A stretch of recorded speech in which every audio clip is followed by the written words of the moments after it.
So over the past 2 years, me and half of the internet have gotten really interested in something called liminal spaces. Now, for some of you listening, you immediately understand what I'm talking about, and the flurry of emotions that are involved with these liminal spaces come flooding back. But for some of you, this concept sounds very weird and is kind of confusing. And that, sadly, is for good reason, as the idea of what makes up a liminal space has, generally speaking, gone undefined on the internet specifically. But the most commonly adopted definition is a place or environment that invokes feelings of nostalgia that don't necessarily have any grounds in a certain memory that you have. The common catchphrase used to pair with these liminal spaces are places that you've been in your dreams, or something along those lines. But the definition of what makes a liminal space is useless without considering the emotions and how you get those emotions when you see these images. But again, describing what causes these emotions is very difficult. Liminal spaces are always void of human existence and often depict things that are just out of the realm of everyday life. Take, for example, a gutted out Target. These shops are always busy and full of things, but when the shelves are ripped out and you're left with blank open space, this unsettling liminal feeling starts to creep in. Or take this weird water dispensing system, which has almost human-like, very bizarre architecture. This feeling that you get when looking at these images is distinct and very strong, and that is the same feeling you get when looking at most liminal spaces. But something that my mind has always been drawn to right off the bat with liminal spaces is the vast world of liminal music, the soundtrack to these crazy places. But when I set out to do the research for this video, I had no idea how I would actually define liminal music. Now, you may be wondering why would that be the case, because there's hundreds of thousands of videos, playlists, and compilations of so-called liminal music already on the internet. To most people, and by the standard of these playlists and collections, liminal music is grouped in with genres called dreamcore and weirdcore. But to me, the rabbit hole starts a little deeper than that. Here's the thing about this music we're talking about. Whenever there is the context of liminality and there is either background music being played or the music is front and center, the quote-unquote genre at hand spans from scary, horror-type background noise to innocent, nostalgic, and somber songs. That is, in part, what made this subject so hard to tackle for me, as I really had no idea where to start. However, I think I have a good place to go from, and it's by a famous artist who made an even more famous album, Everywhere at the End of Time by The Caretaker. To me, this was perfect because it sits right in the middle of being a scary auditory experience and a somber, innocent romp through a nostalgic memory bank. Starting with the first 2 to 3 phases, the actual music and sound itself is very interesting, and it really plays into the idea of being pulled out of someone's memory. A recurring theme we're going to see throughout this video is reverb and how these artists or remixers use it to their advantage. The Caretaker specifically uses reverb to his benefit in the most extreme way possible. Reverb can be described as whatever is being recorded was recorded in a large open space, but it often makes audio sound distant or whimsical, or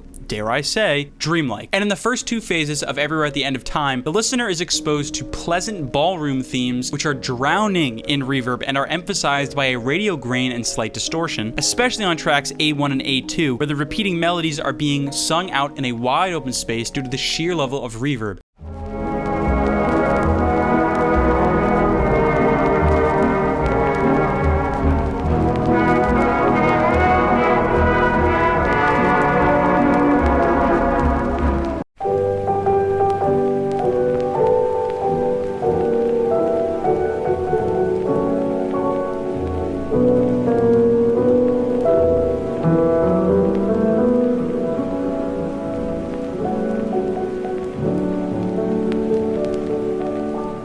However, compare this to the track A3, where the distortion has really been turned up and the whimsical piano sound is echoing.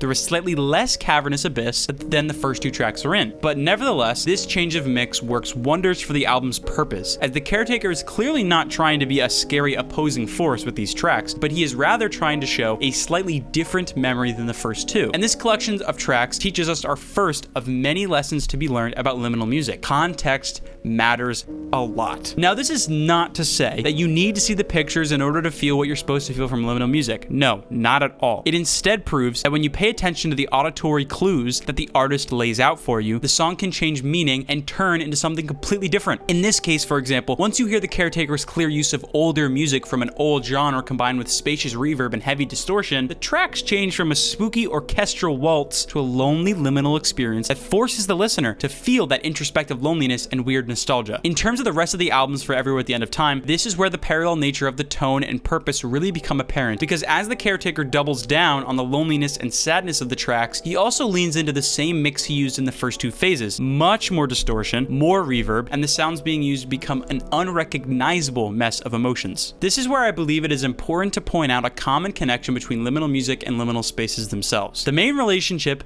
between the art/photography of liminal spaces and liminal music itself is the feeling being derived. Previously, I mentioned how all liminal spaces are devoid of any evidence of human life, hence why the feelings we get from liminal spaces are loneliness and nostalgia, these being the two most common I want to focus on in this video. And that is the craziest part about this music so far to me, because without using any direct imagery, these artists are able to influence the listener to feel those lonely and nostalgic feelings without, like I said, any imagery. Okay, so I want to move on to my next main talking point, which is one that a lot of people have actually come across over the last few years. This popular trend consists of music fans taking songs that they think carry a lot of emotion and slowing it down and adding reverb to them. But the interesting part about this trend is while a lot of songs have been hit by it, only some can carry the liminal title. Many, and I mean most of the songs that get slowed and have added reverb, are intended to make the listener either feel sad or are just very weird and interesting. However, a special group of these songs that get slowed and are reverbed have qualities that, in my opinion, make them liminal music. Take a song like School Rooftop, a relatively popular song on TikTok that has 3 different official versions. The original version is a lo-fi beat that has emphasis on being a chill, introspective moment in time. Then take the slowed down version, this being the one that blew up.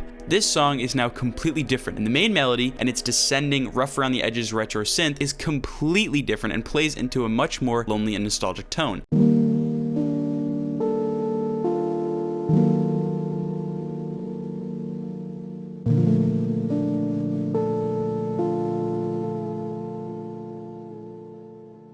Then we have the intro slowed version. Now we get serious because this version leads into the same emotion the first two played on, but now with added reverb and a much heavier emphasis on that melody line, which causes those strong emotions in the first place.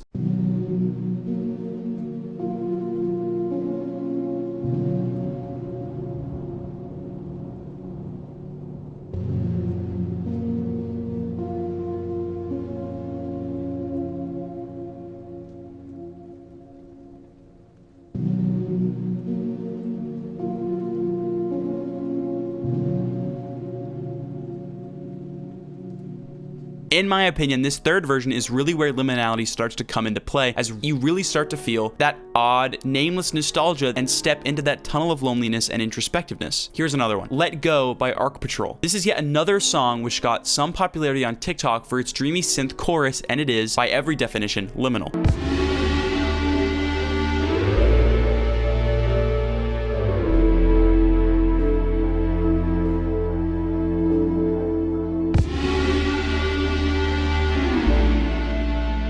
It brings in the same emotion as our last example and really has the open space effect as well. The way the song leads the listener into the chorus synth line really makes it feel like a frozen moment in time, which is a super notable feeling, and when it's slowed down, those emotions being pulled are emphasized. Lastly, let's talk about when people slow down Minecraft music. This is where my point about context comes back into play, because slowing down something from people's childhood definitely plays into that nostalgia aspect of things. This is really important to note because it leads directly into the second most important lesson to learn about liminal music and liminal spaces. Most, if not all liminal spaces, and for that matter liminal music, rely on nostalgia as a major emotional medium. We've been over this. And to garner the most nostalgia possible, many liminal spaces depict old things. An old arcade, a kid's party room, an old bedroom, a skating rink, a rundown shopping mall, the list goes on. So when talking about things that are liminal and when looking at what is and what is not liminal, it really comes down to if the subject matter is compatible with these things like slowing down music or adding extra reverb. Because while we can slow down and add reverb to a Britney Spears song, it won't magically become liminal. Because a Britney Spears track just isn't compatible with the same things the caretaker or these remixers add to the tracks, which make them so liminal. The takeaway here is that liminality is or can be connected to old things or things from people's past, and thus the music we are talking about also follows this rule. So the last place I want to go before I close off this video is the wide world of songs that can be classified as liminal without any glaring qualities that would make them obvious right off the bat. No direct context of things from the past, no slowing of an existing melody, no crazy added reverb or overtly lonely imagery. Songs that give a seemingly unexplainable feeling of nostalgia and loneliness. This was for sure the most difficult part to analyze about liminal music, because what makes a certain song more liminal than another really is on a case-by-case basis, and it's hard to create a set of concrete rules. But after listening to and analyzing example after example, I started to hear a common connection between these songs. So what I'm going to do is go through examples that I think exhibit these qualities the best, and then we can make a concrete list of rules that cause songs to become liminal. Let's start with the song 647 by Instapendo. This song is extremely liminal, and it's obvious to tell just by the first listen, and I think most people would agree on this.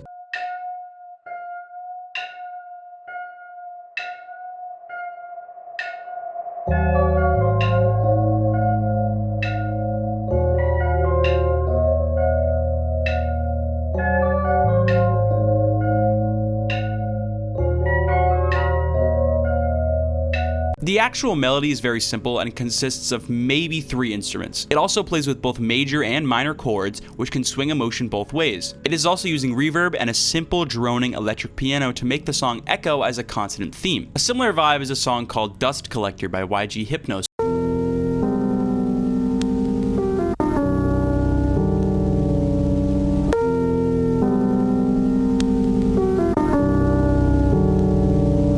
Which, also utilizing a tasteful amount of reverb, has a heavy emphasis on its minor chords, but this time, the song almost gives off a lo-fi impression with its sidechain compression and relaxing low-key drumline. Okay, here's another one, and this one's weird. Beware the Friendly Stranger by Boards of Canada.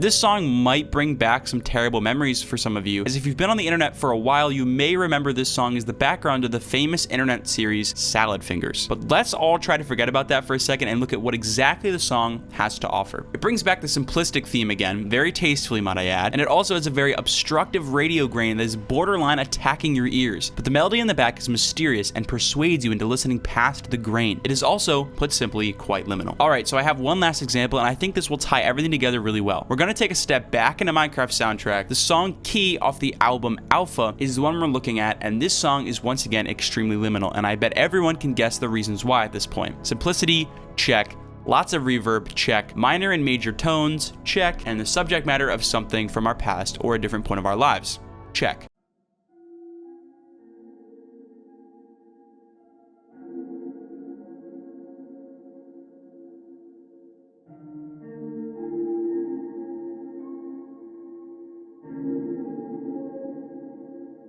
So I think with that song and everything we've looked at today, we can easily make a laundry list of aspects that make a song liminal. Here goes. The first one is simplicity. The less instruments, the better. The songs are deriving an emotion, so it is in the artist's favor to hone in on one sound rather than make a full symphony. The second thing is a specific mix. Reverb, distortion, radio grain, all of these are super important for imagery and perspective. The artist is trying to make the listener step into a different world, so it's insanely important to have these in your back pocket. And the last one is nostalgic subject matter. As we know, context is really important. And with all liminal music, talking or hinting at something from people's memories is, in my opinion, necessary. Even just making the sounds themselves appear older or nostalgic will do the trick. If I can do anything with this video, I hope it is to inform and maybe turn these songs that we've all probably heard from something that people see as scary into something to admire. Because at the end of the day, the artists here are doing something that I've always been fascinated with, and it all really started when I, found liminal spaces, and liminal spaces were always really cool to me, but when I kind of started to hear the patterns between the liminal music that was going along with them, I really was motivated to make this video. And I really wanted to thank everyone who made it this far, because with the reception of my last few videos, I've been really motivated to make more, and so you can expect to see more music videos from me pretty soon. Once again, thank you all, and I'll see you around.